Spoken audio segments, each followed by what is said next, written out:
ഓരോ വർഷം കടന്നു വരുമ്പോഴും നമ്മളെല്ലാവരും അതിനെ കണക്കാക്കുന്നത് പുതിയ ലക്ഷ്യങ്ങളിലേക്കുള്ള ചവിട്ടുപടികളായാണ്.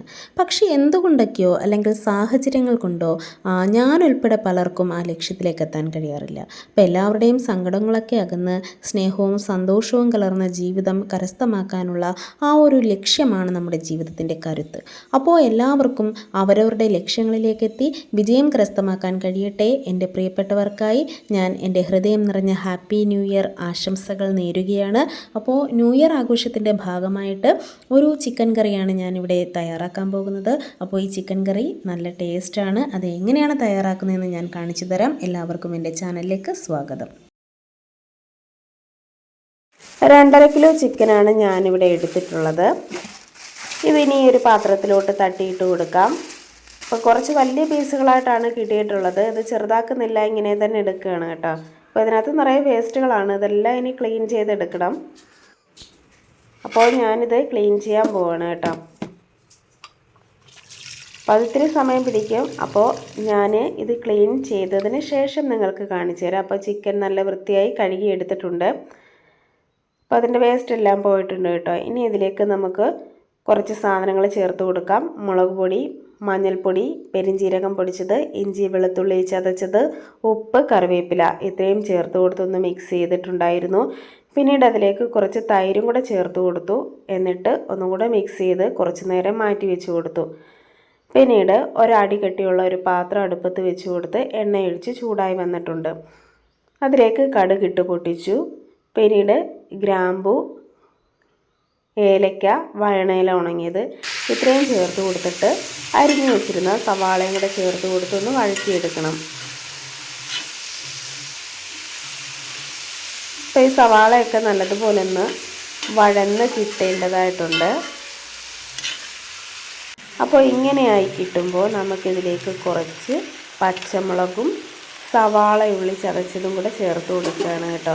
എന്നിട്ട് ഇതെല്ലാം കൂടെ ഒന്ന് വഴറ്റിയെടുക്കണം. അപ്പോൾ ഇത് നല്ലതുപോലെ വഴന്ന് കിട്ടണം. അപ്പോൾ നമുക്ക് കുറച്ച് നേരം ഇങ്ങനെ ഇളക്കി കൊടുത്തുകൊണ്ടിരിക്കാം. അപ്പോൾ ഞാൻ ഇതിനകത്തേക്ക് ഉപ്പ് ചേർത്ത് കൊടുക്കുന്നില്ല കേട്ടോ. അപ്പോൾ അത് ഈ സവാള നല്ലതുപോലെ ഒന്ന് വഴന്ന് കിട്ടിയിട്ടുണ്ട്. ഇനി ഇതിലേക്ക് നമുക്ക് പൊടികൾ ചേർത്ത് കൊടുക്കാം. ആദ്യം കുറച്ച് മുളക് പൊടിയും കുറച്ച് മല്ലിപ്പൊടിയും കൂടെ ചേർത്ത് കൊടുത്തൊന്ന് വഴറ്റിയെടുക്കുകയാണ്. ഇതെല്ലാം കൂടെ ഒന്ന് മിക്സ് ചെയ്തൊന്ന് വഴറ്റിയെടുത്തതിന് ശേഷം ബാക്കി പൊടികൾ നമുക്ക് ചേർത്ത് കൊടുക്കാം. ഗരം മസാല, ചിക്കൻ മസാല, മഞ്ഞൾപ്പൊടി, കുരുമുളക് പൊടി ഇത്രയും ചേർത്ത് കൊടുത്ത് നല്ലതുപോലെ ഈ എണ്ണയിലൊന്ന് മൊരിയിച്ചെടുക്കണം. അപ്പോൾ ഇതെല്ലാം നന്നായിട്ടൊന്ന് അടുക്കി പിടിക്കാതെ ചെറിയ തീയിലൊന്ന് മൊരിയിച്ചെടുക്കണം. അപ്പോൾ ഇത് നല്ലതുപോലെ ഒന്ന് മൊരിഞ്ഞ് കിട്ടിയിട്ടുണ്ട് കേട്ടോ. ഇനി ഇതിലേക്ക് നമ്മൾ നേരത്തെ മിക്സ് ചെയ്ത് മാറ്റി വെച്ചിരുന്ന ചിക്കൻ നമുക്ക് ചേർത്ത് കൊടുക്കാം കേട്ടോ. അപ്പോൾ ഞാൻ ചിക്കൻ ഇതിലേക്ക് ഇട്ട് കൊടുത്തിട്ടുണ്ട്. ഇനി ഇതെല്ലാം കൂടെ ഈ മസാല എല്ലാം കൂടെ നന്നായി ഒന്ന് ഇളക്കി കൊടുക്കണം. അപ്പോൾ ഈ ചിക്കനിലേക്ക് ഈ മസാല പിടിക്കത്തക്ക തരത്തിൽ നല്ലതുപോലെ ഇളക്കി കൊടുക്കണം.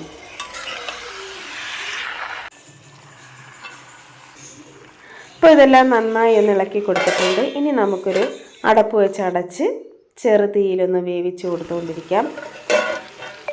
പിന്നെ ഇടയ്ക്ക് അടപ്പ് തുറന്ന് നമ്മൾ ഇളക്കി കൊടുത്തുകൊണ്ടിരിക്കണം കേട്ടോ. അടുക്കി പിടിക്കാതെ ഒന്ന് ഇളക്കി കൊടുത്തുകൊണ്ടിരിക്കണം. അപ്പോൾ നമുക്ക് ഇതൊന്ന് ഫ്രൈ ആയി കിട്ടുന്ന പോലെ നമുക്ക് തോന്നും. അപ്പോൾ ഈ ചിക്കനൊക്കെ ഒന്ന് ഫ്രൈ ആയി വരുന്ന പോലെ തോന്നും. അപ്പോൾ നമ്മൾ ഇടയ്ക്കിടയ്ക്ക് നമ്മളിങ്ങനെ അടപ്പ് തുറന്നൊന്ന് ഇളക്കി കൊടുത്തുകൊണ്ടിരിക്കണം. പ്രത്യേകം ശ്രദ്ധിക്കേണ്ടത് തീ കൂട്ടി വെച്ചേക്കരുത് കേട്ടോ. ഇപ്പം ഒരു 3-4 തവണ ഞാനിങ്ങനെ അടപ്പ് മാറ്റി ഇളക്കി കൊടുത്തുകൊണ്ടിരുന്നിട്ടുണ്ടായിരുന്നു. അപ്പോൾ നമ്മുടെ ഈ ചിക്കനകത്ത് വെള്ളമൊക്കെ ഇറങ്ങിയിട്ട് അരപ്പ് നല്ല ലൂസായിട്ട് വന്നിട്ടുണ്ട്. ഇപ്പോൾ ഇതിനകത്തേക്ക് ഞാൻ വെള്ളം ഒഴിച്ചിട്ടില്ല. അപ്പം നമുക്ക് ഇങ്ങനെയായി കിട്ടും.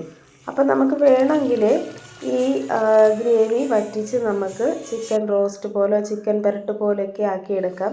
പക്ഷെ ഞാനിതിലേക്ക് കുറച്ച് തിളച്ച വെള്ളം ചേർത്ത് കൊടുത്തിട്ട് ഒന്ന് കറി ലൂസാക്കി എടുക്കുകയാണ്. ചിക്കൻ ഒന്നും കൂടി നന്നായി വെന്ത് കിട്ടേണ്ടതായിട്ടുമുണ്ട്. എന്നിട്ട് പോരാത്തുപ്പും കറിവേപ്പിലയും കൂടെ ചേർത്ത് ഒന്നും കൂടെ അടച്ച് വെച്ച് ചെറുതീയിൽ വേവിച്ചെടുക്കുകയാണ്. അപ്പോൾ നമ്മുടെ ചിക്കൻ കറി ഇവിടെ റെഡിയായി വന്നിട്ടുണ്ട്. അപ്പോൾ വളരെ ടേസ്റ്റി ആയിട്ടുള്ള ഒരു ചിക്കൻ കറി ആയിരുന്നു കേട്ടോ. അപ്പോൾ ഞങ്ങളുടെ ന്യൂ ഇയർ ആഘോഷമൊക്കെ ഇങ്ങനെയൊക്കെയായിരുന്നു. അത് കഴിഞ്ഞിട്ട് ഉള്ള ആഘോഷമാണ് ഈ കാണുന്നത്. അപ്പോൾ എല്ലാവർക്കും ഹാപ്പി ന്യൂ ഇയർ.